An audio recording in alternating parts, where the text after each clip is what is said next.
सुंदर जटा कलापम पावकयुत भालं शंभु पावकयुत भालं डमरु त्रिशूल पिनाकं डमरु त्रिशूल पिनाकं करधृत नृकपालं ಓಂ ಹರ ಹರ ಹರ ಮಹಾದೇವ. ನಮಸ್ತೆ ಫ್ರೆಂಡ್ಸ್, ನಾನು ಸಂಚನಾ, ಇದು ಸಂಚನಾ ಕ್ರಿಯೇಷನ್ಸ್. ಫ್ರೆಂಡ್ಸ್, ಈ ದಿನದ ನನ್ನ ಈ ವಿಡಿಯೋದಲ್ಲಿ ಬಹಳ ಮುಖ್ಯವಾದ ಸ್ಥಳಕ್ಕೆ ಹೋಗ್ತಾ ಇದ್ದೀವಿ. ಯಾವುದಪ್ಪ ಕೇಳಿದರೆ ಕೇದಾರನಾಥ್. ನಾವು ಆಲ್ರೆಡಿ ಈಗ ಉತ್ತರ ಕಾಶಿಯಲ್ಲಿದ್ದೇವೆ. ಉತ್ತರ ಕಾಶಿಯಿಂದ ಸೀತಾಪುರಕ್ಕೆ 240 ಕಿಲೋಮೀಟರ್ ದೂರ ಇರುವಂಥ ಸೀತಾಪುರಕ್ಕೆ ನಮ್ಮ ಪ್ರಯಾಣ. ಹಾಗೆ ಮಾರ್ಗ ಮಧ್ಯದಲ್ಲಿ ನಮಗೆ ಸಿಗುವಂಥದ್ದು ಗುಪ್ತಕಾಶಿ. ಇದು ಕೂಡ ಬಹಳ ಪವಿತ್ರವಾದ ಒಂದು ಕ್ಷೇತ್ರ. ಈ ಗುಪ್ತಕಾಶಿಯ ಬಗ್ಗೆ ಮುಂದೆ ಹೇಳ್ತಾ ಆಗ್ತದೆ. ಈ ರೋಡ್ಗಳು, ಇಲ್ಲಿಯ ರಸ್ತೆಗಳು ಹೇಗಿದೆ ಅಂತ ನೋಡೋ ಬನ್ನಿ. ಆ ಪರಮಾತ್ಮನ ಸ್ಮರಣೆಯನ್ನು ಯಾಕೆ ಮಾಡಬೇಕು? ಪ್ರತಿ ನಮ್ಮ ಪ್ರಯಾಣದ ಮೊದಲು ನಾವು ಎಲ್ಲ ದೇವರುಗಳನ್ನು ಸ್ಮರಣೆ ಮಾಡ್ತೀವಿ. ಯಾಕೆ ಅಂತ ಹೇಳಿದ್ರೆ, ಬನ್ನಿ ಇಲ್ಲಿಯ ರಸ್ತೆಗಳನ್ನು ನೋಡಿ.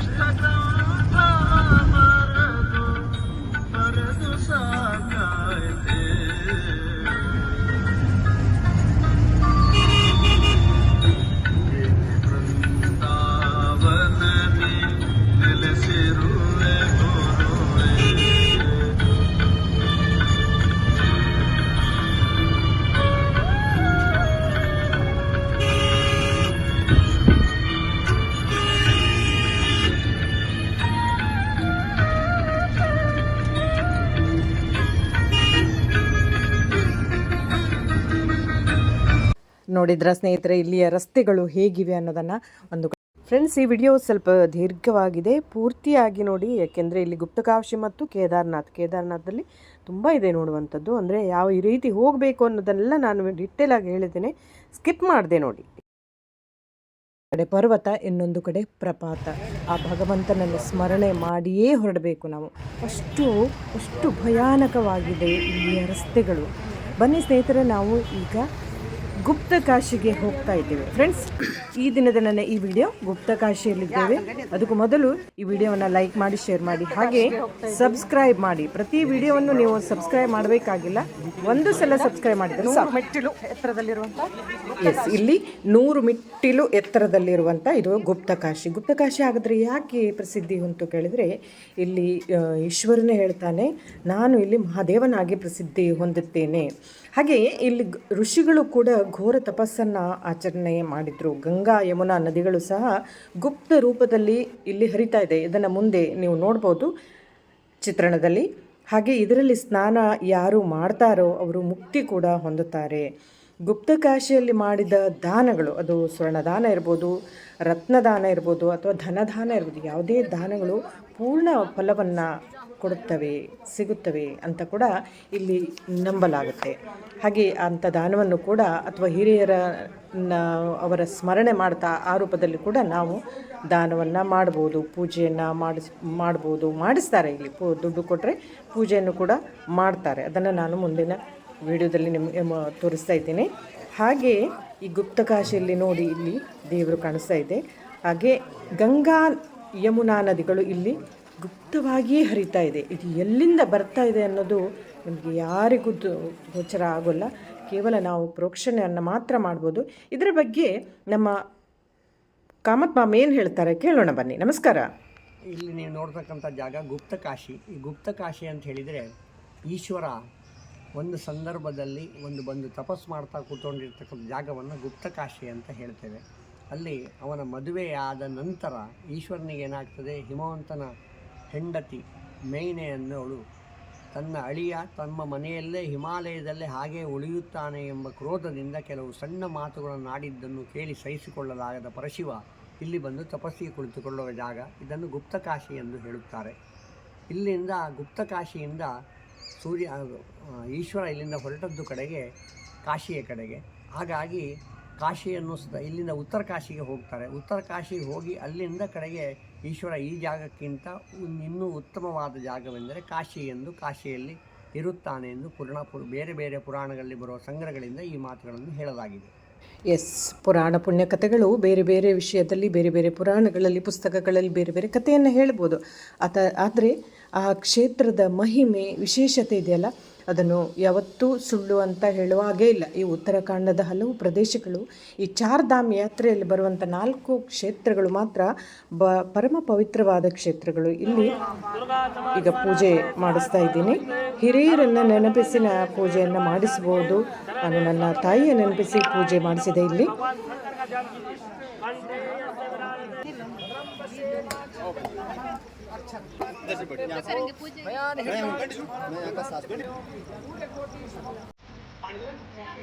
ಕಂಡಿದ್ದರು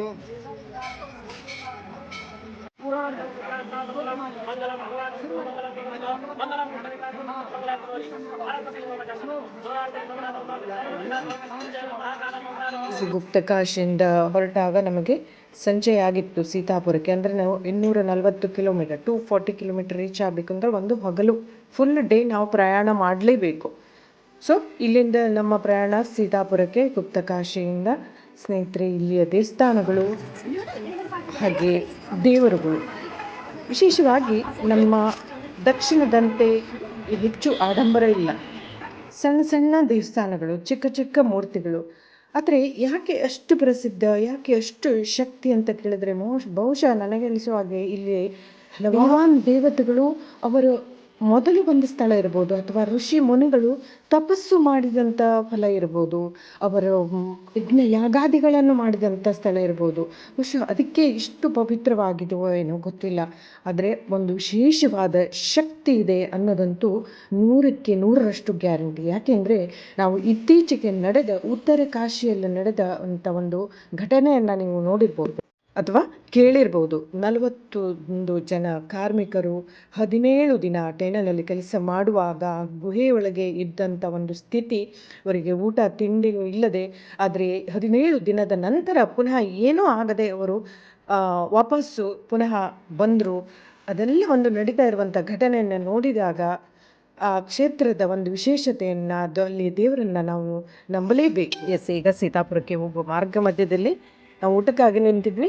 ಅಲ್ಲಿ ಕೆಲವು ಫೋಟೋ ಸೆಷನ್ಗಳನ್ನು ಮುಗಿಸಿದ್ವಿ. ನೋಡಿ, ಮೊಸಂಬಿ ಗಿಡಗಳು, ಆ್ಯಪಲ್ ತೋಟವನ್ನು ನೋಡಿದ್ವಿ ನಾವು. ತುಂಬ ಚೀಪಾಗಿರುವ 30 ರೂಪೀಸ್ ಪರ್ kg ಆ್ಯಪಲನ್ನು ತೊಗೊಂಡ್ವಿ. ಆ್ಯಪಲನ್ನು ನೀವು ನೋಡ್ಬೋದು, ಭಾಳ ಕಡಿಮೆ ಇದೆ ಗಿಡದಲ್ಲಿ, ಬಟ್ ತುಂಬ ಸ್ವೀಟಾಗಿರುವಂಥ ಆ್ಯಪಲ್. ಪ್ರಯಾಣ ಕೇದಾರನಾಥದ ಕಡೆಗೆ ಆಲ್ರೆಡಿ ನಾವು ಸೀತಾಪುರಕ್ಕೆ ಸಂಜೆ ಆಗಿದೆ ರೀಚ್ ಆಗೋದು. ಸೊ ಮರುದಿನ 3 ಗಂಟೆಗೆ, ಬೆಳಗಿನ ಜಾವ 3 ಗಂಟೆಗೆ ಎದ್ದು ನಮ್ಮ ದಿನಕರ್ಮಗಳನ್ನು ಮುಗಿಸಿ ಗಟ್ಟಿಯಾಗಿ ಪುಂಡಿ ಚಟ್ನಿಯನ್ನು ತಿಂದು, ಗಟ್ಟಿ ಮಾಡಿಕೊಟ್ರು ನಮ್ಮ ಸಂಘಟಕರು, ಗಟ್ಟಿಯಾಗಿ ಹತ್ತಿ ಚಾರಣವನ್ನು ಯಶಸ್ವಿಗೊಳಿಸಿ ಅಂಥೇಳಿ ಹಾರೈಸಿ ನಮಗೆ ಪಾರ್ಸಲ್ ಕೂಡ ಮಾಡಿಕೊಟ್ಟಿದ್ದು ಕಳಿಸಿಕೊಟ್ರು ನಮ್ಮ ಸಂಘಟಕರು, MM ಟೂರ್ಸ್ ಆ್ಯಂಡ್ ಟ್ರಾವೆಲ್ಸ್ನವರು. ನಾವು ಚಾರಣಕ್ಕೆ ರೆಡಿ ಆಗಿದ್ದೀವಿ. ಸರಿಸುಮಾರು ಅವರು ಘೋಡಾದಲ್ಲಿ ಹೋದರು, ನಡ್ಕೊಂಡು ಹೋದರು, ಪೆಜ್ಜದಲ್ಲಿ ಹೋದರು. ಹೀಗೆ ಅವರವರ ಇಷ್ಟಕ್ಕೆ ತಕ್ಕಂತೆ ಪ್ರಯಾಣವನ್ನು ಬೆಳೆಸಿದ್ವಿ. ಹಾಗೆ ನಮ್ಮ ಜೊತೆ ಇರುವಂಥ ಪುಟಾಣಿ ಯಾತ್ರೆ ಅಂದರೆ ಸಿರಿ. ನೋಡಿ, ಅವಳ ನಗುವಿಗೆ ಸಾಟಿಯೇ ಇಲ್ಲ. ಅವಳ ಅಪ್ಪ ಅಮ್ಮನ ಜೊತೆ ಕೂಡ 22 ಕಿಲೋಮೀಟ್ರನ್ನು ನಡೆದೇ ಬಂದರು. ಅವರು ಕೂಡ very great person. Really appreciate ಮಾಡಲೇಬೇಕು ಅವರನ್ನು. ಸ್ನೇಹಿತರೆ, ಈಗ ನಮ್ಮ ಪ್ರಯಾಣ ಸೋನ್ಪ್ರಯಾಗ್ ಕಡೆ. ಸೋನ್ಪ್ರಯಾಗದಿಂದ ಗೌರಿಕೊಂಡ. ಈಗ ಸೋನ್ಪ್ರಯಾಗದಲ್ಲಿ ನಮ್ಮ ರಿಜಿಸ್ಟರ್ ಕಾಪಿ ಏನಿರ್ತದೆ, ನಾವು ಉತ್ತರಾಖಂಡ ಹೋಗ್ಲಿಕ್ಕೆ ರಿಜಿಸ್ಟರ್ ಮಾಡ್ಕೊಳ್ಳೇಬೇಕು. ಅದನ್ನು ಸ್ಕ್ಯಾನ್ ಮಾಡ್ತಾರೆ. ನಾವು ಪ್ರತಿ 4 ಸ್ಥಳಗಳಲ್ಲೂ, ಅಂದರೆ ಚಾರ್ಧಾಮ್ ಯಾತ್ರೆ ಹೋಗುವಾಗ ನಾವು ರಿಜಿಸ್ಟರ್ ಮಾಡಬೇಕು. ಅಂದರೆ ಸರ್ಕಾರದಿಂದ ಏನಾದ್ರು ಸೌಲಭ್ಯ ಸಿಗಬೇಕಾದ್ರಲ್ಲಿ ಅದು ಒಂದು ಸ್ಕ್ಯಾನ್ ಮಾಡಲೇಬೇಕಾಗುತ್ತದೆ. ಸೊ ಇಲ್ಲಿ ನಾವು ಅದನ್ನು ಮುಗಿಸಿ ಗೌರಿಕುಂಡ ಕಡೆ ಹೋಗಬೇಕು. ಗೌರಿಕುಂಡ ಹೋಗಲಿಕ್ಕೆ ನಾವು ಜೀಪಲ್ಲೇ ಪ್ರಯಾಣ ಮಾಡಬೇಕು. ಸ್ವಲ್ಪ ದೂರ ಇದೆ. ಸೋನ್ಪ್ರಯಾಗದಿಂದ ಜೀಪಲ್ಲಿ ಗೌರಿಕುಂಡದವರೆಗೆ ಪ್ರಯಾಣ ಮಾಡಿ ನಂತರ ನಮ್ಮ ಚಾರಣ ಪ್ರಾರಂಭ ಆಗುತ್ತೆ. ಈಗಾಗಲೇ ಪ್ರಾರಂಭ ಆಗಿದೆ. ಸೊ ಗೌರಿಕುಂಡ ಅಂದರೆ ಕೆಳಗಿರುವಂಥದ್ದು, ಈಶ್ವರ 12,500 ಫೀಟಿನ ಮೇಲೆ ಇರುವಂಥದ್ದು. ಸೊ ಈ ಗೌರಿಕುಂಡದ ಬಗ್ಗೆ ನಮ್ಮ ಕಾಮತ್ ಮಾಮಿ ಏನು ಹೇಳ್ತಾರೆ ಕೇಳೋಣ ಬನ್ನಿ. ಅದು ಕೂಡ ಬಹಳ ಪವಿತ್ರವಾದ ಸ್ಥಳ. ನಮಸ್ತೆ ಕಾಮತ್ ಮಾಮ್. ಗೌರಿಕುಂಡ ಅಲ್ಲಿ ಗೌರಿ ಇರುವಂಥದ್ದು ಹಾಗೂ ವಿನಾಯಕನ ಒಂದು ಸ್ಥಾನ ಕೂಡ ಇದೆ. ಬನ್ನಿ ಅದರ ಬಗ್ಗೆ ಕೇಳುವ. ನಮಸ್ತೆ ಮಾಮ್. ಇಲ್ಲಿ ಗೌರಿಕೊಂಡ ಕೇದಾರ್ನಾಥ್ ಹೋಗುವ ಜಾಗದಲ್ಲಿ 14 ಕಿಲೋಮೀಟರ್ ಕೆಳಗಡೆ ಇರ್ತಕ್ಕಂಥ ಜಾಗದಲ್ಲಿ ಇರ್ತಕ್ಕಂಥ ಗೌರಿಕೊಂಡ ಇದು ಒಂದು ಕಾಲದಲ್ಲಿ ತಪ್ತಕುಂಡವಾಗಿತ್ತು, ಅಂದರೆ ಫ್ರೀಯಾಗಿ ನೀರು ಚಿಮ್ಮುವ ಜಾಗವಾಗಿತ್ತು. ಆದ ನಂತರ ಇಲ್ಲಿ ಬಿಸಿ ನೀರಿನ ಬುಗ್ಗೆ ಬರುವುದು ನಿಂತಿದೆ, ಖಾಲಿ ತಣ್ಣೀರಿನ ಬುಗ್ಗೆಯಾಗಿದೆ. ಈ ಗೌರಿಕೊಂಡವೆಂದರೆ ಪಾರ್ವತಿ ಈಶ್ವರನನ್ನು ಒಲಿಸಿಕೊಂಡಂಥ ಜಾಗ, ಹಾಗಾಗಿ ಇದಕ್ಕೆ ಗೌರಿಕೊಂಡ ಎಂಬ ಹೆಸರು ಬಂದಿರುತ್ತದೆ. ಮತ್ತು ಗಣಪತಿಯನ್ನು ಸತ ಇಲ್ಲೇ ಅವಳು ಪಡೆದುಕೊಂಡಿದ್ದಳು ಎಂಬ ಮಾತು ಸತ ಪುರಾಣದಲ್ಲಿ ಬರುತ್ತದೆ. ಈ ಗೌರಿಕೊಂಡವನ್ನು ದಾಟಿ ಈಗಿನ ಕಾಲದಲ್ಲಿ 19 ಕಿಲೋಮೀಟ್ರ್ ಆಗ್ತದೆ. ಇಲ್ಲಿದ್ರೆ ಮುಂಚೆ 13 ಕಿಲೋಮೀಟ್ರ್ ಇತ್ತು, ಈಗ 19 ಕಿಲೋಮೀಟ್ರ್ ಸಹ ಚಾರಣದಲ್ಲಿ ಹೋಗ್ತಕ್ಕಂಥ ವ್ಯವಸ್ಥೆ ಚಾರಣ ಪ್ರಿಯರಿಗೂ ತುಂಬ ಸುಲಭವಾದ, ಆದರೆ ಗಂಗೋತ್ರಿಯಷ್ಟು ಕಠಿಣವಾಗಿಲ್ಲದಿರತಕ್ಕಂಥ ಜಾಗ. ಇಲ್ಲೂ ಸಹ ನಿಮಗೆ ಜನರಿಂದ, ವಾಹನದಿಂದ ಅಥವಾ ನಡೆದುಕೊಂಡು 3 ವ್ಯವಸ್ಥೆಗಳು ಇರುತ್ತವೆ. ಇಲ್ಲಿದೊಂದು ಒಂದೇ ಒಂದು ವಿಚಿತ್ರವೆಂದರೆ ಇಡೀ ಅಹೋರಾತ್ರಿಯಲ್ಲಿ ಸಹ ಓಡಾಡ್ತಾ ಇರ್ತಾರೆ ಇಲ್ಲಿ ಜನ. ಹಾಗಾಗಿ ಕೆಲವು ಕಡೆ ಕತ್ತಲೆ ಇರಲಿ ಬೆಳಕಿರಲಿ ಜನರಿಗೆ ಓಡಾಡಲಿಕ್ಕೆ ಏನೂ ತೊಂದರೆ ಇಲ್ಲ. ಇವೆಲ್ಲ ಚಾರಣವನ್ನು ದಾಟಿ ಮೇಲ್ಗಡೆ ನಾವು ಹೋಗ್ಲಿಕ್ಕೆ ಸಿಗಬೇಕಾದ್ರೆ ನಮಗೆ ಸಿಗೋದು ಕೇದಾರನಾಥ. ಕೇದಾರನಾಥ ಅಂತ ಹೇಳಿದರೆ ಇಲ್ಲಿ ಈಶ್ವರನ ರೂಪ ಒಂದು ಡುಬ್ಬದ ರೂಪದಲ್ಲಿ ಇರುತ್ತದೆ. ಇದಕ್ಕೆ ಕಾರಣವೇನೆಂತ ಹೇಳಿದರೆ, ಪಾಂಡವರು ತಮ್ಮ ರಾಜ್ಯಭಾರವನ್ನು ಮುಗಿಸಿ ಮೋಕ್ಷಕ್ಕೆ ಹೋಗಬೇಕೆಂದಾಗ ವೈಷ್ಣವ ತತ್ವದ ಪ್ರಕಾರ ಮೋಕ್ಷ ಮಾರ್ಗವನ್ನು ತೋರಿಸುವವನು ಯಾವತ್ತೂ ಈಶ್ವರ. ಆದರೆ ಈಶ್ವರನಿಗೆ ಕೆಲವು ವಿಷಯದಲ್ಲಿ ಪಾಂಡವರ ಬಗ್ಗೆ ಸಿಟ್ಟಿರುತ್ತದೆ. ಒಂದು ಏನೆಂದರೆ, ಅವರ ಎಲ್ಲ ಭಕ್ತರನ್ನು ವಧಿಸಿದ್ದು ಪಾಂಡವರೇ. ಯಾರೆಂದರೆ ಜರಾಸಂಧ, ಎರಡನೆಯದಾಗಿ ಜರಾಸಂಧನ ನಂತರ ದುರ್ಯೋಧನ, ಅದೇ ರೀತಿ ಮತ್ತು ಸಾಲ್ವರಾಜ, ಇವರೆಲ್ಲವರನ್ನು ವಧಿಸಿದ್ದು ಪಾಂಡವರೇ. ಆ ಕಾರಣದಿಂದ ಈಶ್ವರನಿಗೂ ಸ್ವಲ್ಪ ಅವರ ಮೇಲೆ ಒಂದು ಕ್ರೋಧವಿರುತ್ತದೆ. ಮತ್ತು ಎರಡನೇದಾಗಿ ಅವರ ಸ್ವಲ್ಪ ಪಾಪ ಶೇಷಗಳು ಇರುತ್ತವೆ. ಹಾಗಾಗಿ ನಾನು ಮೋಕ್ಷ ಮಾರ್ಗವನ್ನು ಅವರಿಗೆ ಸುಲಭವಾಗಿ ತಿಳಿಸಿಕೊಳ್ಳುವುದಿಲ್ಲ ಎಂದು ಈಶ್ವರ ರೂಪಾಂತರ ಮಾಡಿ ಒಂದು ಗೂಳಿ ರೂಪದಲ್ಲಿ ನಿಂತಿರುತ್ತಾನೆ. ಇದನ್ನೆಲ್ಲ ನೋಡುತ್ತಾ ಬಂದ ಭೀಮನು ಆ ಗೂಳಿಯನ್ನು ನೋಡಿ ಇವನೇ ಈಶ್ವರನೆಂದು ಖಚಿತ ಮಾಡಿಕೊಂಡು ಗೂಳಿಯನ್ನು ಬಲವಾಗಿ ಹಿಡಿದಿಟ್ಟುಕೊಳ್ಳುತ್ತಾನೆ. ಆಗ ಆ ಸಮಯದಲ್ಲಿ ಅವರಿಂದ ಬಿಡಿಸಿಕೊಳ್ಳಲಾಗದಂಥ ಈಶ್ವರ ಈ ರೀತಿಯಲ್ಲಾದರೂ ಅವರಿಗೆ ಅವರ ಮೇಲೆ ಕ್ರೋಧವನ್ನು ತೋರಿಸಿದ್ದಾಯಿತು. ಆದರೆ ಅವರ ಬೇರೆ ಧರ್ಮ ಬುದ್ಧಿಗೆ ಅವರಿಗೆ ನಾನು ಸಾಕ್ಷಾತ್ಕಾರ ಕೊಟ್ಟ ನಮೂನೆಯಾಯಿತು ಎಂದು ಅವರ ಕೈಯಲ್ಲಿ ಸಿಲುಕು ಹಾಕಿಕೊಳ್ಳುತ್ತಾನೆ. ಆ ಕಾರಣದಿಂದ ಇಲ್ಲಿ ಏನು ಈಶ್ವರನ ಗೂಳಿ ರೂಪದ್ದಿದೆ, ಅದರ ಮೇಲುಭಾಗ ಅಂದರೆ ಡುಬ್ಬ ಭಾಗವನ್ನು ಇಲ್ಲಿ ಕೇದಾರನಾಥ ಎಂದು ಪೂಜೆ ಮಾಡುತ್ತಾರೆ. ಈ ಕೇದಾರನಾಥದ ಮೇಲಿನ ಭಾಗ ನಾವು ಪಶುಪತಿನಾಥದಲ್ಲಿ ನೋಡಬಹುದು. ಇಲ್ಲಿ ಈ ಕಾರಣಕ್ಕಾಗಿ ಈ ದೇವಸ್ಥಾನದಲ್ಲಿ ಪಂಚಪಾಂಡವರ ವಿಗ್ರಹಗಳು ಇವೆ, ಕೃಷ್ಣನ ವಿಗ್ರಹವೂ ಇದೆ, ದ್ರೌಪದಿಯ ವಿಗ್ರಹವೂ ಇದೆ, ಹಾಗೆ ಮಾತಾ ಕುಂತಿಯ ವಿಗ್ರಹವೂ ಇಲ್ಲಿ ಇರುತ್ತದೆ. ಮತ್ತು ಆ ಇಡೀ ಸಂದರ್ಭದಲ್ಲಿ ಹಿಂದಿನ ಭಾಗದಲ್ಲಿ ಆ ಈಶ್ವರಲಿಂಗದ ಹಿಂದಿನ ಭಾಗದಲ್ಲಿ ಬಂಗಾರದ ಪಟ್ಟಿಯಿಂದ ಮಾಡತಕ್ಕಂಥ ಗಣಪತಿ ಮತ್ತು ಈಶ್ವರ, ಪಾರ್ವತಿ ಅವರೆಲ್ಲ ವಿಗ್ರಹಗಳು ನಮಗೆ ನೋಡಲಿಕ್ಕೆ ಸಿಗ್ತದೆ. ಅಂದರೆ ಚಾರಣಪ್ರಿಯರಿಗಾಗಲಿ ಪ್ರತಿಯೊಬ್ಬರಿಗಾಗಲಿ ರೋಮಾಂಚನವಾಗುವ ಹಾಗೆ ಚಳಿಪ್ರಿಯರಿಗೆ ಮಾತ್ರ ಯಾವುದೇ ಕಾರಣಕ್ಕೆ ಸಹಿಸಿಕೊಳ್ಳಲಾಗದಷ್ಟು ಚಳಿ ಇಲ್ಲಿ ಮೇಲ್ಗಡೆ ಇರುತ್ತದೆ. ಹಾಗಂತೇಳಿ ಇಲ್ಲಿ ಉಳ್ಕೊಳ್ಳಿಕ್ಕೆ ಟೆಂಟ್ಗಳದ್ದಾಗಲಿ ರೂಮ್ಗಳಾಗಲಿ ವ್ಯವಸ್ಥೆ ಇದೆ. ಕೆಳಗಡೆ ನಡೆದು ಬರುವಾಗ ನೋಡಲಿಕ್ಕೆ ಆಗದೇ ಇರತಕ್ಕಂಥ ವಿಚಿತ್ರವಾದ ವಸತಿ ವ್ಯವಸ್ಥೆಗಳು ಇಲ್ಲಿ ಬಲವಾಗಿ ಇರುತ್ತದೆ. ಅಂದರೆ ಈ ಊರು ಮತ್ತು ಬದ್ರಿನಾಥ್ ಎರಡೂ ಸತ 6 ತಿಂಗಳು ಮಾತ್ರ ವರ್ಷದಲ್ಲಿ, ಉಳಿದ 6 ತಿಂಗಳಿಗೆ ದೀಪಾವಳಿಯಾದ ಒಂದು ದಿನ ಅಥವಾ ದೀಪಾವಳಿ ನಂತರದ ಒಂದು ದಿನದಲ್ಲಿ ಈ ಮಾರ್ಗಗಳನ್ನು ಮುಚ್ಚಲಾಗುತ್ತದೆ. ಇಡೀ ದೇವಸ್ಥಾನ ಹಿಮದಿಂದ ಮುಚ್ಚಿ ಹೋಗುತ್ತದೆ. ಇಷ್ಟೆಲ್ಲ ವಿಷಯಗಳನ್ನು ತೆಗೆದುಕೊಟ್ಟ ನಮ್ಮ ಕಾಮತ್ ಮಾಮನಿಗೆ ಧನ್ಯವಾದಗಳು. ಕೇಳಿದ್ರಲ್ಲ ಸ್ನೇಹಿತರೆ, ಇಷ್ಟು ವಿಷಯಗಳು ಇಲ್ಲಿಯ ವಿಶೇಷತೆ. 18 ಕಿಲೋಮೀಟರ್ ಫ್ರಮ್ ಗೌರಿಕೊಂಡ್. 18 ಕಿಲೋಮೀಟರ್ ಇದೆ. ಇನ್ನು ಮೇಲೆ ಹತ್ತಲಿಕ್ಕೆ ನೋಡಿ ಹೇಗಿದೆ ನೆಲೆಗಳು, ಅಲ್ಲಿಯ ರಸ್ತೆ ಹೇಗಿದೆ ನೋಡಿ. ಕಲ್ಲಿದೆ, ಸ್ಟೆಪ್ಸ್ ಇದೆ, ಮೆಟ್ಟಿಲುಗಳಿದೆ. ಆ ಕುದುರೆಯಲ್ಲಿ ಹೋಗುವಾಗ ಏನೂ ಆಗೋಲ್ಲ, ಬಟ್ ಇಳಿಯುವಾಗ ಕೂಡ ತುಂಬ ಡೇಂಜರ್.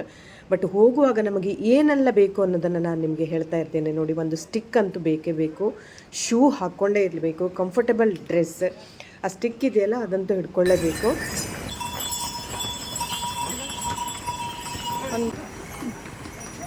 1 ಕಿಲೋಮೀಟರ್ ಬಂದ್ವಿ ನಾವು. ಹೀಗೆ ಘೋಡಾದಲ್ಲಿ ಹೋಗ್ಬೋದು ನೋಡಿ. ಡೋಲ್ ಅಂತ ಹೇಳ್ತೀವಿ, ಇದು 4 ಜನ ಹೊತ್ಕೊಂಡು ಹೋಗ್ತಾರೆ. ಆಮೇಲೆ ಪೆಟ್ಟಿ ಅಂತ ಇರ್ತದೆ, ಒಬ್ಬರೇ ಬೆನ್ನ ಮೇಲೆ ಹೊತ್ಕೊಂಡು ಹೋಗುವಂಥದ್ದು, ಅಥವಾ ಏರೋಪ್ಲೇನಲ್ಲಿ ಕೂಡ ಹೋಗ್ಬೋದು. ನೋಡಿದ್ರಲ್ಲ ಅದನ್ನು.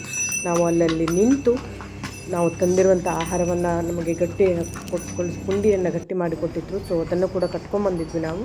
ಅಲ್ಲಿ ನಿಂತು ಆಮೇಲೆ ಅಲ್ಲಿ ಸಿಗುತ್ತೆ ನಮಗೆ ಎಲ್ಲ ರೀತಿಯ ಸವಲತ್ತು, ಜ್ಯೂಸ್ ಸಿಗುತ್ತೆ, ತಿನ್ನಲಿಕ್ಕೆ, ಕುಡಿಲಿಕ್ಕೆ, ಮ್ಯಾಗಿಗಳು ಸಿಗುತ್ತೆ, ಹಲವಾರು ರೀತಿಯ ತಿಂತಾರೆ, ರೆಸ್ಟ್ ಮಾಡಲಿಕ್ಕೆ ಇರ್ತದೆ, ಶೌಚಾಲಯ ಇರ್ತದೆ, ಎಲ್ಲದೂ ಇರ್ತದೆ. ಬಟ್ ಹೋಗುವಂಥ ಧಾರ್ಷ್ಯತನ ಬೇಕು. ಹಾಗೆ ಇನ್ನು ಕೆಲವು ಸಂಗತಿಗಳನ್ನು ನೋಡ್ಕೊಳ್ಳಿ. ತಿನ್ನಲಿಕ್ಕೆ ಈ ಥರ ಚಾಕ್ಲೇಟು, ಪೆಪರ್ಮೆಂಟ್ಗಳನ್ನು, ಅಂದರೆ ದ್ರಾಕ್ಷಿ, ಗೋಡಂಬಿಗಳನ್ನು ಇಟ್ಕೋಬೇಕು. ಹಾಗೆ ಗ್ಲುಕೋಸನ್ನು ಇಟ್ಕೋಬೇಕು. ಅದನ್ನು ನೀರಿಗೆ ಹಾಕಿ ಒಂದು ಬಾಟ್ಲ್ ಇಟ್ಕೋಬೇಕು, ತುಂಬ ಇಟ್ಕೋಬಾರ್ದು. ಯಾಕಂದರೆ ಭಾರ ಇದ್ದರೆ ನಮಗೆ ಹತ್ತಲಿಕ್ಕೆ ಕಷ್ಟ ಆಗುತ್ತೆ. ಈ ಥರ ಹಣ್ಣು ಮಾತ್ರ, ಮೂಸಂಬಿ ಹಣ್ಣು, ಕಿತ್ತಳೆ ಹಣ್ಣುಗಳನ್ನು, ಆರೆಂಜ್ ಹಣ್ಣು ಮಾತ್ರ ನೀವು ಹಣ್ಣನ್ನು ಇಟ್ಕೊಳ್ಳಿ. ನಮಗೆ ಹೆಚ್ಚು ಭಾರನೂ ಆಗಬಾರ್ದು ಮತ್ತು ನಮ್ಮ ದಾಹವನ್ನು ತಣಿಸಬೇಕು. ಆ ಥರ ಒಂದು ಮೇಲೆ ಹಣ್ಣುಗಳನ್ನು ಮಾತ್ರ ಇಟ್ಕೋಬೇಕು, ತುಂಬ ಭಾರ ಇಟ್ಕೊಳ್ಳಿ. ಹಾಗೆ ಚಾರಣ ಮಾಡುವಾಗ ನಮಗೆ ಇನ್ನು ನೋಡಿ ಇದೆಲ್ಲ ಸಿಗುತ್ತೆ ನಮಗಿಲ್ಲಿ. ಎಲ್ಲ ರೀತಿಯ ಸೌತೆಕಾಯಿ ಇರ್ಬೋದು, ಜ್ಯೂಸ್ ಇರ್ಬೋದು, ಎಲ್ಲ ರೀತಿ ಸಿಗುತ್ತೆ. ಆದರೆ ಹತ್ತು ಅಂತ ಇರಬೇಕು ಅಂದರೆ ನಾವು ಚಾರಣ ಮಾಡುವಂಥ ಇಂಟ್ರೆಸ್ಟ್ ಇದ್ದಲ್ಲಿ ಮೊದಲು ಮನೆಯಲ್ಲಿ ಒಂದು 4 ತಿಂಗಳ ಮೊದಲು ಮನೆಯಲ್ಲಿ ಅಂದರೆ ಡೈಲಿ ವಾಕ್ ಮಾಡಬೇಕು, ಮೇನಾಗಿ ವಾಕ್ ಮಾಡಬೇಕು. ಹಾಗೆ ಅಲ್ಲಿ ಹೋಗುವಾಗ ಕೆಲವು ಟ್ಯಾಬ್ಲೆಟ್ಗಳನ್ನು ಅನಿವಾರ್ಯವಾಗಿ ನಿಮಗೆ ಬೇಕಾದಲ್ಲಿ ತೊಗೊಂಡಿಟ್ಕೋಬೇಕು. ಇದೆಲ್ಲ ಕೆಲವು ಸಂಗತಿಗಳನ್ನು ನೋಟ್ ಮಾಡ್ಕೊಳ್ಳಿ. ಅಂದರೆ ಚಾರಣದಲ್ಲಿ ಇರುವಂಥ ಆಸಕ್ತಿ, ಇಂಟ್ರೆಸ್ಟ್ ಏನಿದೆಯಲ್ಲ, ಅದರ ಖುಷಿನೇ ಬೇರೆ. ನಾವು ಅಲ್ಲಿ ಹೋಗಿ ರೀಚ್ ಆದಾಗ ಅದರ ಸಂತೋಷವೇ ಬೇರೆ ನಮಗೆ. ಹಾಗೆ ಇಲ್ಲಿ ಎಲ್ಲ ಕಡೆಗೆ ನೀರು ಹೆಚ್ಚು ಕಡಿಮೆ, ಎಲ್ಲ ಕಡೆ ಕಲ್ಲಿನ ಸಣ್ಣಲ್ಲಿ ನೀರು ಬೀಳ್ತಾ ಇರ್ತದೆ. ಗಂಗೆ ಮೇಲಿನಿಂದ ಬೀಳ್ತಾ ಇರ್ತಾವೆ ನೋಡಿ. ಗೌರಿಕೊಂಡದಿಂದ 10 ಕಿಲೋಮೀಟರ್ ಮೇಲೆ ಬಂದಿದ್ದೀವಿ ಈಗ.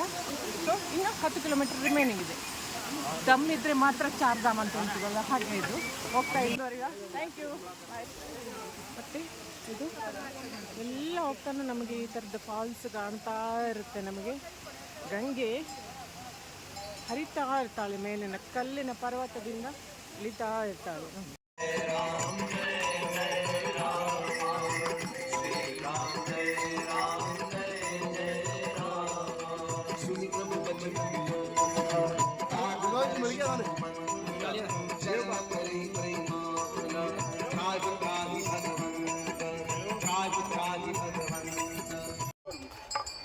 ಆಲ್ಮೋಸ್ಟ್ ಅಲ್ಲಿ ಈಗ ಮೇಲೆ ಬಂದಿದ್ದೀವಿ. ಅಂದರೆ ಒಂದು 3-4 ಕಿಲೋಮೀಟರ್ ಇರ್ಬೋದು. ನಮಗೆ ಕೆಳಗೆ ನಿಂತಾಗ ಹೇಗೆ ಹೆಲಿಕಾಪ್ಟರ್ ಒಂದು ಚಿಕ್ಕ ರೂಪದಲ್ಲಿ ಕಾಣ್ತಿತ್ತಲ್ಲ, ಈಗ ನೋಡಿ ಹೆಲಿಕಾಪ್ಟರ್ ಹೇಗೆ ಕಾಣ್ತಾ ಇದೆ, ಎಷ್ಟು ನಿಯರೆಸ್ಟ್ ಆಗಿ ಕಾಣ್ತಾ ಇದೆ.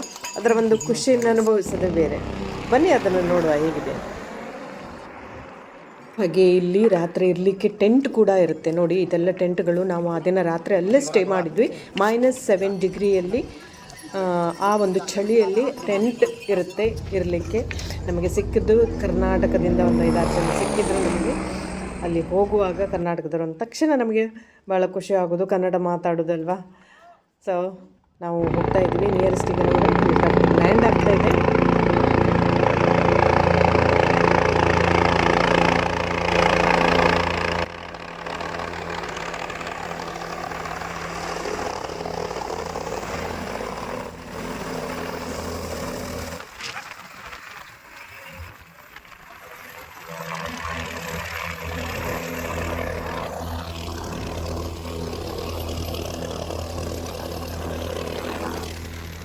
ಆರರಿಂದ 7 ಜನ ಇರುವಂಥ ಹೆಲಿಕಾಪ್ಟ್ರಲ್ಲಿ ಬಂದು ಇಳಿಸ್ತಾರೆ, ಕರ್ಕೊಂಡು ಹೋಗ್ತಾರೆ ಅಷ್ಟೇ. ಇದಕ್ಕೆ ಅದರ ಜಾಗ ರೇಟ್ ಇರುತ್ತೆ. ಕೆಲವು ಬ್ಲಾಕಲ್ಲಿ ನಮಗೆ ಆನ್ಲೈನ್ ಮಾಡಿದರೆ 5500 ಆಗುತ್ತೆ. ಬಟ್ ಬ್ಲಾಕಲ್ಲಿ ಮಾಡಿದರೆ 11,000 ಸಮಥಿಂಗ್ ಅವರವರ ರೇಟನ್ನು ಫಿಕ್ಸ್ ಮಾಡಿರ್ತಾರೆ. ನಡಿಲಿಕ್ಕೆ ಸಾಧ್ಯನೇ ಇಲ್ಲದವರು ಹೆಲಿಕಾಪ್ಟರ್ನ ಯೂಸ್ ಮಾಡ್ಬೋದು. ಓಕೆ, ಆನ್ಲೈನಲ್ಲಿ ಭಾಳ ಬೇಗ ಮಾಡಬೇಕಾಗತ್ತೆ, ಮತ್ತು ಸಿಗೋದು ತುಂಬ ಕಷ್ಟ ಆನ್ಲೈನ್. ನಮ್ಮ ಬಂದ್ವಿ ಸ್ನೇಹಿತರೆ. ಈಗ ನಾವು ಎಂಟ್ರಾನ್ಸಲ್ಲಿದ್ದೀವಿ. ಕೇದಾರನಾಥನ ಭಗವಂತನ ಸನ್ನಿಧಾನದಲ್ಲಿ ಬರ್ತಾ ಇದ್ದೀವಿ. ಜೈ ಕೇದಾರ್ನಾಥ್, ಹರ್ ಹರ್ ಭೋಲೆನಾಥ್. ನಾವು ರೀಚ್ ಆಗುವಾಗ ಸಂಜೆ 4 ಗಂಟೆ ಆಗಿದೆ. ಸೊ ಇಲ್ಲಿ ಅಂತೂ ಎಷ್ಟೊತ್ತಿಗೂ ಚಳಿನೇ ಇದೆ. -ಡಿಗ್ರಿ ಚಳಿ, ವಿಪರೀತವಾದ ಚಳಿ. ಹಾಗೆ ಇಲ್ಲಿ ಸುತ್ತಮುತ್ತಲನ್ನೆಲ್ಲ ನೋಡುವ ಬನ್ನಿ. ಇದು ಭೀಮನ ಕಲ್ಲಿದೆ. ಹಾಗೆ ಭೀಮನ ಕಲ್ಲಲ್ಲಿ ಕಾಳಿಮಾತೆ ಇದ್ದಾಳೆ ಅಂತ ಅವರ ನಂಬಿಕೆ. ಕೇದಾರನಾಥನ ಸನ್ನಿಧಾನದಲ್ಲಿ ಒಂದು ವರ್ಷದ ಹಿಂದೆ ಸಂಕಲ್ಪ ಮಾಡಿದ್ದೆ, ಇನ್ನೊಂದು ವರ್ಷದಲ್ಲಿ ನಾನು ಚಾರ್ಧಾಮ್ ಯಾತ್ರೆ ಮಾಡಬೇಕು ಅನ್ನೋದನ್ನು. ಆ ಸಂಕಲ್ಪ ಸಿದ್ಧಿಯಾಗಿದೆ. ಬಹುಶಃ ನನ್ನ ಒಂದು ಕೂಗು ಆ ಪರಮಾತ್ಮನಿಗೆ ಕೇಳಿದೆ ಅಂತ ಅನ್ಕೋತೀನಿ. ಸೊ ಭಾಳ ಖುಷಿಯಾಗಿರೋಂಥ ಆ ಮೆಟ್ಟಲು ಹತ್ತಿದಕ್ಕೂ ಸಾರ್ಥಕ ಅಂತ ಅನಿಸೋಯ್ತು ನನಗೆ. ಜೈ ಭೋಲೆನಾಥ್. ಸ್ನೇಹಿತರೆ, ಹಲವು ವಿಶೇಷಗಳು ಈ ಕೇದಾರನಾಥದಲ್ಲಿದೆ. ಸ್ನೇಹಿತರೆ, ಏನು ಗೊತ್ತಾ, ಇದು ಪೂರಾ ಮಂದಿರ್ ಪೂರಾ ಶಿಲೆಯಿಂದ ಆಗಿರುವಂಥದ್ದು. ಆದರೆ ಇಲ್ಲೆಲ್ಲೂ ಹತ್ತಿರದಲ್ಲೂ ಅಂಥ ಶಿಲೆಗಳು ಎಲ್ಲೆಲ್ಲೂ ಕಾಣಲಿಕ್ಕೆ ಸಿಗೋದಿಲ್ಲ. ಹಾಗೆ ಈ ದೀಪ ಇದೆಯಲ್ಲ, ಈ ದೀಪಾವಳಿಯಲ್ಲಿ ಈ ದೀಪವನ್ನು ಹಚ್ಚಲಾಗುತ್ತೆ. ಮುಂದಿನ 6 ತಿಂಗಳ ನಂತರ ಕೂಡ ಈ ದೀಪ ಉರಿತಾ ಇರೋದನ್ನು ಕಾಣ್ಬೋದು. ಹಾಗೆ 2013ರಲ್ಲಿ ಫ್ಲಡ್ ಆದಾಗ ಒಂದು ದೊಡ್ಡ ಕಲ್ಲು ಅಡ್ಡ ಬಂದಿತ್ತು. ನಾನು ಹೇಳಿದ್ನಲ್ಲ ಭೀಮನ ಕಲ್ಲು ಅಂತೇಳಿ, ಅದೇ ಕಲ್ಲನ್ನು ಈ ದೇವಸ್ಥಾನವನ್ನು ಕಾಪಾಡಿದ್ದು, ಆ ಭಗವಂತನನ್ನು ಕಾಪಾಡಿದ್ದು, ಹಾಗೆ ಏನೂ ಆಗದೇ ಇದ್ದಿದ್ದು. ಸೊ ಇಂಥ ಹಲವು ವಿಶೇಷತೆಗಳು ಇಲ್ಲಿ ಕಾಣಿಸಿದ್ದು. ಹಾಗೆಯೇ ಇಲ್ಲಿ ಒಂದು ಮಂದಾಕಿನಿ ನದಿ ಮಾತ್ರವಲ್ಲ, ಇಲ್ಲಿ ಕಣ್ಣಿಗೆ ಕಾಣದೆ ಗುಪ್ತವಾಗಿ ಹರಿತಾ ಇರುವಂಥ ನದಿಗಳು ಮಧುಗಂಗಾ, ಕ್ಷೀರಗಂಗಾ, ಸರಸ್ವತಿ ಹಾಗೂ ಸ್ವರ್ಣ ಗೌರಿಗಳು ಇಲ್ಲಿ ಗುಪ್ತವಾಗಿ ಹರಿತಾ ಇದೆಯಂತೆ. ಇದು ನಮಗೆ ಕಾಣೋದಿಲ್ಲ. ಸ್ನೇಹಿತರೆ, ಇನ್ನೂ ಹಲವು ವಿಶೇಷಗಳು ಇಲ್ಲಿ ಇದೆ. ಲೈಕ್ ಮಾಡಿ, ಹಾಗೆ ಶೇರ್ ಮಾಡಿ. ನೋಡಿ, ಇದೇ ಭೀಮನ ಕಲ್ಲು. ನಿಮಗೆ ಗೊತ್ತಿರ್ಬೋದು, 2013-14ನಲ್ಲಿ ಫ್ಲಡ್ ಆದಾಗ ಇದೇ ಕಲ್ಲು ಈ ದೇವಸ್ಥಾನಕ್ಕೆ ಏನೂ ಆಗದ ಹಾಗೆ ತಡೆದಿದ್ದು ಇದೇ ಕಲ್ಲು. ಇಡೀ ಗುಡ್ಡ ಬೆಟ್ಟ ಕುಸಿದು ನೀರಲ್ಲಿ ಹೋದಾಗ ದೇವಸ್ಥಾನಕ್ಕೆ ಮಾತ್ರ, ದೇವರಿಗೆ ಮಾತ್ರ ಏನೂ ಆಗಲಿಲ್ಲ. ಸೊ ಅದು ಏನೋ ಒಂದು ವಿಶೇಷವಾದ ಶಕ್ತಿ ಅಂತ ಅಲ್ಲ ಅಂತ ನಂಬಲಿಕ್ಕೆ ಹೇಗೆ ಸಾಧ್ಯ ಸ್ನೇಹಿತರೆ? ಬನ್ನಿ ಆ ಕಲ್ಲನ್ನು ನೋಡುವ. ಅಲ್ಲಿ ಕಾಳಿ ಮಾತೆ ಇರ್ತಾಳೆ ಅಂತ ಕೂಡ ನಾವು ತೆಗೆದುಕೊಂಡ ಒಂದು ಪುಸ್ತಕ ತೆಗೆದುಕೊಂಡಿನಿ. ಅದರಲ್ಲಿ ಮೆನ್ಷನ್ ಮಾಡಿದ್ದಾರೆ, ಈ ಒಂದು ಕಲ್ಲಿನಲ್ಲಿ ಕಾಳಿ ಮಾತೆ ಕೂಡ ಇದ್ದಾಳಂತೆ. ನೋಡಿ, ನಾವು ಕಲ್ಲನ್ನು ಪೂಜಿಸ್ತೇವೆ, ಮಣ್ಣನ್ನು ಪೂಜಿಸ್ತೇವೆ, ಪ್ರಕೃತಿಯನ್ನು ಪೂಜಿಸ್ತೇವೆ. ಯಾಕೆ ಅಂತ ಕೇಳಿದರೆ ಇದಕ್ಕೆ. ಹಿಂದೂಗಳಿಗೆ ಎಲ್ಲರೂ ದೇವರೇ ಅಲ್ವಾ? ಇದನ್ನು ಭೀಮನ ಮಂಚ ಅಂತ ಕೂಡ ಹೇಳ್ತಾರೆ. ಹಾಗೆ ಇದು ದೂರದಲ್ಲಿ ಭೈರವನ ಸನ್ನಿಧಾನ ಕೂಡ ಇದೆ. ಇಲ್ಲಿ ಬಂದ ಮೇಲೆ ಅಲ್ಲಿ ಹೋಗಲೇಬೇಕಂತ. ನೋಡಿ, ಇದೇ ಈ ಭೀಮನ ಮಂಚ ಅಥವಾ ಭೀಮನ ಕಲ್ಲು ಅಂತ ಹೇಳಿ. ಶಿವನಿಗೆ ಇದೇ ಮಂಚವಂತೆ. ಹಾಗೆ ಇಲ್ಲಿ ಆದಿಗುರು ಶಂಕರಾಚಾರ್ಯ ಮೂರ್ತಿಯನ್ನು ಇತ್ತೀಚೆಗೆ ಪ್ರಧಾನಿ ಮೋದಿಜಿಯವರು ಸ್ಥಾಪನೆ ಮಾಡಿದ್ರು. ಅದನ್ನು ಕೂಡ ನೋಡ್ಬೋದು. ಇದು ಸಂಜೆ 7 ಗಂಟೆಗೆ ಆಗುವ ಮಂಗಳಾರತಿ. ಇದು ಇಲ್ಲಿ ಮಂಗಳಾರತಿಯನ್ನು ವೀಕ್ಷಣೆ ಮಾಡ್ಬೋದು. ಸ್ನೇಹಿತರೆ, ಭಕ್ತಿಯಿಂದ ಪ್ರಾರ್ಥಿಸಿ, ಎಲ್ಲೇ ಇರಿ ಆ ಶಿವನನ್ನು ಭಕ್ತಿಯಿಂದ ಪ್ರಾರ್ಥಿಸಿ ನಿಮ್ಮ ಇಷ್ಟಾರ್ಥಗಳು ನೆರವೇರಲಿ ಅಂತ ಹೇಳ್ತಾ, ಸದ್ಯದ ಜೀವನದಲ್ಲಿ ಉತ್ತರಾಖಂಡ್ ಚಾರ್ಧಾಮ್ ಯಾತ್ರೆಯನ್ನು ಮಾಡಿ.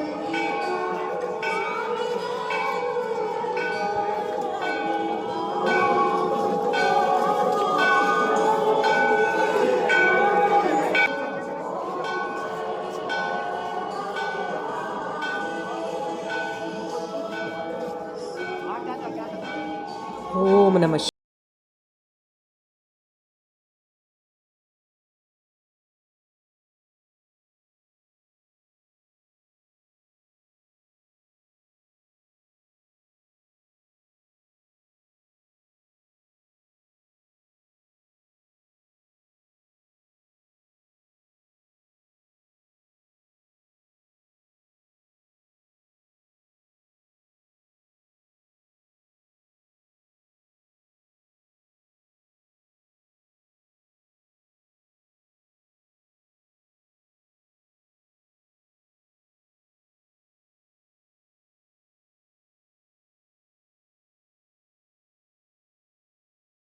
ನಾವು ಹೋಗಿದ್ದು ನವಂಬರ್ನಲ್ಲಿ. ಬಟ್ ದೀಪಾವಳಿ ನಂತರ ಇಲ್ಲಿ ಪೂರ್ತಿ ಸ್ನೋಫಾಲ್ ಆಗಲಿಕ್ಕೆ ಸ್ಟಾರ್ಟ್ ಆಗುತ್ತೆ. ನೋಡಿ ಈಗ ಸ್ನೋಫಾಲ್ ಹೇಗೆ ಆಗ್ತಾ ಇದೆ ಅಂತೇಳಿ.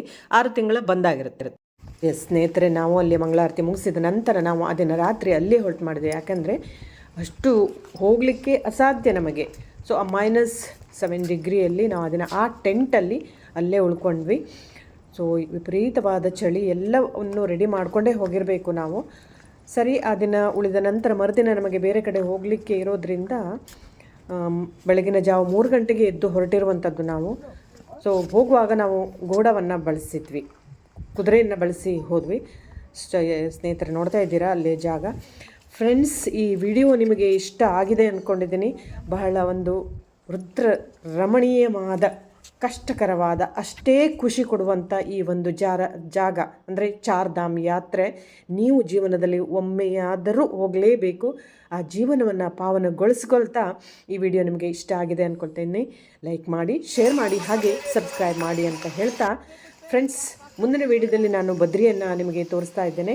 ಬದ್ರಿನಾಥನ ಕೊನೆಯಲ್ಲಿ ವೈಕುಂಠ ದರ್ಶನ ಮಾಡ್ತಾ ಸ್ನೇಹಿತರೆ ನೋಡಿ, ನಿಮಗೆ ಈ ಒಂದು ಕಲ್ಲುಗಳು ಯಾಕೆ ತೋರಿಸ್ತಾ ಇದ್ದೀನಿ ಅಂದರೆ ನಿಮಗೆ ಗೊತ್ತಿರ್ಬೋದು 2014ನಲ್ಲಿ ಫ್ಲಡ್ ಆದಾಗ ಈ ರೋಡೇ ಇರಲಿಲ್ಲ, ಫುಲ್ ಬಂದಾಗಿತ್ತು. ಎಲ್ಲ ಕಲ್ಲುಗಳು ಕೆಳಗಡೆ ಬಿದ್ದು ದರೆ ಕುಸಿತ ಅಂತ ಹೇಳ್ತೀವಲ್ಲ, ಅದೆಲ್ಲ ಬಿದ್ದು ಏನೂ 2 ವರ್ಷ ಅಲ್ಲಿ ಹೋಗಲಿಕ್ಕೆ ಆಗಲಿಲ್ಲ. ಮತ್ತೆ ಈ ರೋಡ್ ಮಾಡಿರುವಂಥದ್ದು. ಸೊ ಹಾಗಾಗಿ ನಮಗೆ ಇದು ಡಿಸ್ಟೆನ್ಸ್ ಜಾಸ್ತಿ ಈಗ. ಎಸ್ ಫ್ರೆಂಡ್ಸ್, ನಾವು ಕೆಳಗಡೆ ಇಳಿತಾ ಇದ್ದೀವಿ. ಹಾಗೆ ನಮಗೆ ಅಲ್ಲಿ ಹೋದ್ಮೇಲೆ ನಮಗೆ ಕಾಲುಗಳು ತುಂಬ ನೋಯುತ್ತೆ ಬಿಡಿ, ಬೆನ್ನು ನೋಯುತ್ತೆ, ಕಾಲು ನೋಯುತ್ತೆ. ಹಾಗೆ ಅಲ್ಲಿ ಹೋದ್ಮೇಲೆ ನಮಗೆ ಮಸಾಜ್ ಕೂಡ ಮಾಡಿಸೋರು ಇದ್ದಿರ್ತಾರೆ.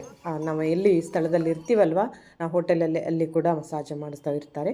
ಫ್ರೆಂಡ್ಸ್, ನಿಮ್ಮ ಯಾತ್ರೆ ಕೂಡ ಸಕ್ಸಸ್ ಆಗಲಿ ಅಂತ ಹೇಳ್ತಾ ಈ ಕೇದಾರ್ನಾಥ್ ವಿಡಿಯೋನ ಇಲ್ಲಿಗೆ ಮುಗಿಸ್ತಾ ಇದ್ದಾನೆ. ಫ್ರೆಂಡ್ಸ್, ಲೈಕ್ ಮಾಡಿ, ಶೇರ್ ಮಾಡಿ, ಹಾಗೆ ಸಬ್ಸ್ಕ್ರೈಬ್ ಮಾಡಿ ಅಂತ ಹೇಳ್ತಾ ಫ್ರೆಂಡ್ಸ್, ಇಲ್ಲಿ ತ್ರಿಯೋಗಿ ನಾರಾಯಣ ಟೆಂಪಲ್ ಕೂಡ ಇದೆ, ಅದನ್ನು ಕೂಡ ನೋಡ್ಬೋದು. ಥ್ಯಾಂಕ್ ಯು, ಧನ್ಯವಾದ.